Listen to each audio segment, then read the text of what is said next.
अभी करंट में एक ये पेपर की कटिंग तैर रही है, इसके अंदर क्या है, आपने भी अगर देखा होगा मॉर्निंग से, ये आज की ही डेट यहाँ दिख रही है, देखिए दैनिक भास्कर का पेपर की कटिंग है ना? इसके अंदर कुछ नियुक्तियों के बारे में बताया गया है और ये बहुत ही संदेहास्पद है ना? आखिर ये हो क्या रहा है बिहार में, है ना? मतलब कुछ भी हो रहा है, कुछ पता नहीं चल रहा है, नियुक्तियाँ हो रही हैं, है ना? ये नियुक्तियाँ कब हो गई, है ना? और आगे बीपीएससी है जिसको आना चाहिए, जहाँ वैकेंसी खाली है वहाँ कुछ पता नहीं चल रहा, कॉन्ट्रैक्ट में पोस्ट निकाल रहे हैं, है ना? दूसरा क्वेश्चन ये भी बहुत सारे लोगों के जेन्युइन क्वेश्चंस हैं कि क्या ये पीएचईडी वाला 118 पोस्ट है, ये एग्जाम लास्ट नवंबर में हो जाएगा या ये भी एकमात्र जुमला है? चलिए अपन इसमें डिटेल में डिस्कस करते हैं। सबसे पहले देख लेते हैं ये जो भी आज ये तार रहा न्यूज की कटिंग, ये आखिर क्या है? देखिए इसके अंदर क्या है, इसके अंदर ये बताया जा रहा है कि नगर विकास विभाग 1956 पदों का एक साल में नियुक्ति, ठीक है ना? विभाग ने बीपीएससी को भेजी अधियाचना, 44 कनीय अभियंता नियुक्त, ठीक। अच्छा, अब यहाँ से अपन थोड़ा सा इसके पढ़ते हैं कि नगर विकास विभाग में एक वर्ष में इतने पदों पर नियमित नियुक्ति होगी, ठीक है ना? इन पदों के लिए विभाग ने बिहार लोक सेवा आयोग की अधियाचन भेज दी है, जिस पर शीघ्र ही नियमित नियुक्ति प्रक्रिया शुरू होगी, है ना? शुरू होगी। विभाग की ओर से बताया गया कि सहायक अभियंता असैनिक मतलब सिविल के 168, सहायक अभियंता यांत्रिक मतलब मैकेनिकल के 58 पदों पर नियमित नियुक्ति हो चुकी है, हो चुकी है। कब हुई है, कैसे हुई है, पता नहीं, है ना? असैनिक के 168 सहायक के नियुक्ति हो चुकी है। नगर निकाय को स्वच्छ रखने के साथ साथ ठोस एवं तरल अपशिष्ट प्रबंधन के उद्देश्य से 272 सहायक लोक स्वच्छता एवं अपशिष्ट प्रबंधन पदाधिकारी की नियुक्ति हो गई है। कब हुई है ये नियुक्ति? नगर निकायों की स्थापित नियमों एवं अधिनियमों के अनुरूप निर्माण नक्शा स्वीकृत शहरों को सुव्यवस्थित तरीके से बसाने के 80 नगर योजना टाउन प्लानिंग पर्यवेक्षक की नियुक्ति हो गई है। इन सब की नियुक्ति हो गई है ना? लेकिन इनमें से जो नियुक्ति होने वाली है उसके बारे में आपने कहाँ जिक्र किया है? आपने तो सब बोल दिया कि इतनी नियुक्ति हो गई है, बस यहाँ इन्होंने लिखा है कि 60 कार्यपालक अभियंता भी बहाल किए जाएंगे, है ना? इतना इन्होंने लिखा है अगले कुछ महीने के अंदर, है ना? 60 कार्यपालिक अभियंता बहाल किए जाएंगे। अच्छा, आप लोगों को पता चला ये नियुक्तियां कब हुई, कैसे हुई? आपको पता चला तो आप बता दीजिए, हमें तो पता नहीं चल पाया, है ना? ये कब की बात कर रहे हैं? देखिए बिहार में बहुत ही अजूबे हो रहे हैं, है ना? नियुक्तियां हो जा रही हैं, जहां होनी चाहिए वहां उनका पेपर नहीं हो रहा है, एग्जाम नहीं हो रहा है और वैकेंसी नहीं निकल रही। वैकेंसी निकल भी रही है तो रेगुलर वैकेंसी नहीं निकल रही, कंबाइंड वैकेंसी निकल रही है ना? और वैकेंसी निकल भी रही है उसमें कंबाइंड भी नहीं निकल रही, वही डिपार्टमेंट का निकाल रहे हैं, संविदा को वेटेज दे रहे हैं। मतलब कुछ भी हो रहा है, कहीं भी हो रहा है, कोई किसी को फर्क नहीं पड़ रहा। बिहार के इंजीनियर्स जाए भाड़ में, यही समझ रहे हैं ना? खैर, अगर अभी देखा जाए कि जो ये पीएचईडी वाला जो 118 पोस्ट है इसका क्या भी अपडेट है ना? लास्ट नवंबर में होगा या नहीं होगा?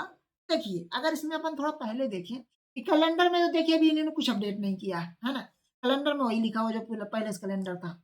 दूसरी बात क्या है कि बीपीएससी ने जो एग्जाम्स लिए हैं उनको पोस्टपोन किया है, तो एक बार पोस्टपोन किया जनरली, दूसरी बार ले लिया है। जैसे अगर आप देखेंगे कि टेक्निकल की अगर मैं बात करूं तो देखिए टेक्निकल में क्या है, एक है असिस्टेंट आर्किटेक्ट, ये भी एई लेवल की वैकेंसी है, असिस्टेंट आर्किटेक्ट की वैकेंसी है। इसको इन्होंने पहले 14 जून को दिया था, फिर उसके बाद जुलाई में इन्होंने ले लिया, तो जुलाई को एग्जाम ले लिया।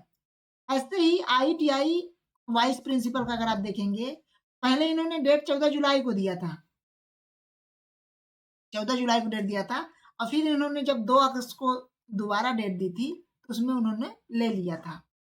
बीपीएससीआई के अंदर क्या है, इन्होंने 20, 21, 22 को जो है तो डेट दी थी, लेकिन इन्होंने एग्जाम नहीं लिया और आगे की भी कोई फर्दर अभी डेट नहीं दी है। उन्होंने ये बता दिया था कि नवंबर में एग्जाम हम ले लेंगे, ठीक।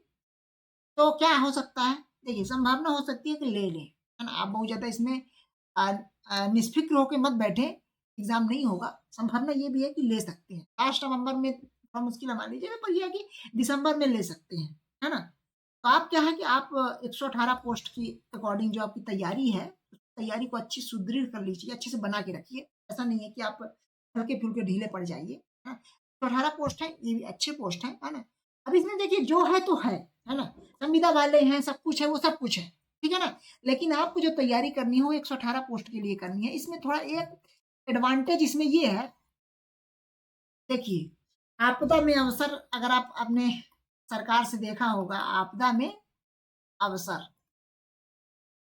आपदा में अवसर ये होता है कि यहाँ बीपीएससी एआई के लिए हर तरफ निगेटिविटी है। तो यहाँ क्या है कि जो अभी 90 टू 95% एस्पिरेंट्स लगभग जा चुके हैं, मतलब इसको इन्होंने छोड़ दिया, तैयारी करना छोड़ दिया, बोला जाओ ये वैकेंसी भाड़ में जाए, है ना? हमें कोई मतलब नहीं है। ये जो सभी लोग ये जो वैकेंसी को छोड़ चुके हैं ना, कहाँ चले गए? लोग आरआरबी जेईई की तरफ शिफ्ट हो गए हैं, है ना? आरआरबी जेईई की तरफ या एसएससी जेईई जो और भी एग्जाम्स होते हैं जो रेगुलर बेसिस पे होते हैं, उन एग्जाम्स की तरफ चले गए हैं। इन एग्जाम्स की तैयारी अभी जो है तो ये अगर करता है डेडिकेटली, है ना? देखिए उतना कंपटीशन नहीं रहेगा जितना पहले अभी पिछले बार देखा गया और उसके पहले कंपटीशन देखा गया, क्योंकि जब उस समय पे वैकेंसी आई थी, उस समय पे जब एग्जाम हो रहा था तो उस समय पे कोई ऐसी वैकेंसी नहीं थी, इतनी बड़ी वैकेंसी कि मतलब कि 3-3 हजार 4-4 हजार पोस्ट की वैकेंसी आरआरबी जेईई वगैरह है। इसलिए पहले क्या है कट ऑफ जो है तो चला जाता था, इस बार थोड़ा सा उसके अकॉर्डिंग जो है तो उतना जाने की संभावना नहीं है। जनरली आप देख रहे हैं क्योंकि यहाँ सभी डिमोटिवेटेड हैं इसको लेकर के, तो जो लोग तैयारी करना चाहते हैं उनके लिए ये स्पेशली है कि अगर आप लोग तैयारी करना चाहते हैं, तैयारी आप लोग अच्छे से कर लीजिए, है ना? अगर आप वर्किंग है कहीं, मान लीजिए आप संविदा में नहीं है, फिर भी कहीं वर्किंग है, तो आपको करना चाहिए इसकी तैयारी, है ना? अभी अगर मान लीजिए दिसंबर वगैरह में पेपर होता है तो उसके अकॉर्डिंग आपको करना चाहिए। तैयारी करने का मतलब यही है कि आप जो है तो प्रीवियस ईयर के क्वेश्चंस के अकॉर्डिंग इसकी तैयारी करें, है ना? जिस ज़्यादा वेटेज है, खासकर general engineering plus general studies, इनको अच्छे से कंप्लीट कर लें, है ना? मैं बार-बार देखिए नहीं बोलूँगा कि कई बार वीडियो में बोल चुके हैं, आप भी समझदार हैं, है ना? तो जिनको तैयारी करना है वो कर लें, है ना? और डेडिकेटेड तैयारी हमारे कॉन्सेप्ट डिकोडर के अंदर आपको पता है कि हम केवल बीपीएससी एआई में ही फोकस्ड है ना? अब आप देख रहे हैं इतनी निगेटिविटी है, तब भी हम यहाँ से नहीं हट रहे हैं, समझ रहे हैं ना? हमारी पूरी टीम है जो लगी हुई है, फोकस्ड है, पीयूष सर है, डेडिकेटेड है कि बिहार के लिए कुछ भी हो जाए हमें बिहार के लिए ही करना है ना? समझिए इस समय पे ऐसा हमारा बैच चल रहा है कि बैच में ज्वाइनिंग वगैरह बिल्कुल भी नहीं हो रही। ज्वाइनिंग नहीं हो रही, सिंपल सी बात है, क्योंकि स्टूडेंट ज्वाइन इसलिए नहीं कर रहा, निगेटिविटी है ना? लेकिन फिर भी पीयूष सर का ये कहना है कि हम इसी में लगे रहेंगे, चाहे जो भी हो। कोर्ट केस की बात चल रही है, कोर्ट केस देखिए कर रहे हैं, है ना? सपोर्ट कीजिए सभी लोग, है ना? और अच्छे से तैयारी करनी है, जिनको डेडिकेटेड तैयारी करनी है वो लोग हमारा बैच भी ज्वाइन करें, बैच ज्वाइन करके आप हमें डायरेक्टली सपोर्ट कर सकते हैं, है ना? इसमें आपको अगर फीस वगैरह कुछ इशू लग रहा है तो देखिए अभी इसमें फ्लैट 50% का डिस्काउंट भी अवेलेबल है। आपको क्या करना है, इन नंबर्स पे कॉल करना है, 7999-720-833-9340-888-429, है ना? इन नंबर्स पे आप कॉल कर लीजिए, इस नंबर पे आप कॉल कर लीजिए, यहाँ आपको जो है तो आपकी फीस कम कर दी जाएगी और आपका जो है तो अच्छे से प्रिपरेशन हो जाएगी, है ना? कंप्लीट करना कंप्लीट कर सकते हैं, और जनरल इंजीनियरिंग और जनरल स्टडी जी और जीएस का करना है तो जी और जीएस का कर सकते हैं, बशर्ते कि आप अच्छे से लग जाइए, तैयारी करिए, है ना? देखिए कोर्ट केस वगैरह ये सब चलेगा, है ना? इसकी पूरी टीम देखेगी, है ना? आप लोग सपोर्ट करिए, आप लोग मॉनेटरी सपोर्ट करिए कोर्ट केस वाले में, है ना? और बाकी आप लोग अपनी तैयारी में इधर फोकस करिए, ये भी एक अच्छी अपॉर्चुनिटी आपके पास है। तो आशा करता हूँ आपको सारी बातें समझ में आ गई होंगी, फिर भी अगर आपके कोई क्वेरी है, कोई डाउट है, तो आप कमेंट बॉक्स में लिख हैं, है ना? और इसमें आप अपना ख्याल बताइए, आप अपनी राय बताइए कि आगे क्या हो सकता है ना? तैयारी के रिगार्डिंग इसमें लग जाइए आप। कॉन्सेप्ट डिकोडर ऐप को डाउनलोड कर लीजिए, वहाँ आपको सारा कंटेंट मिल जाएगा, है ना?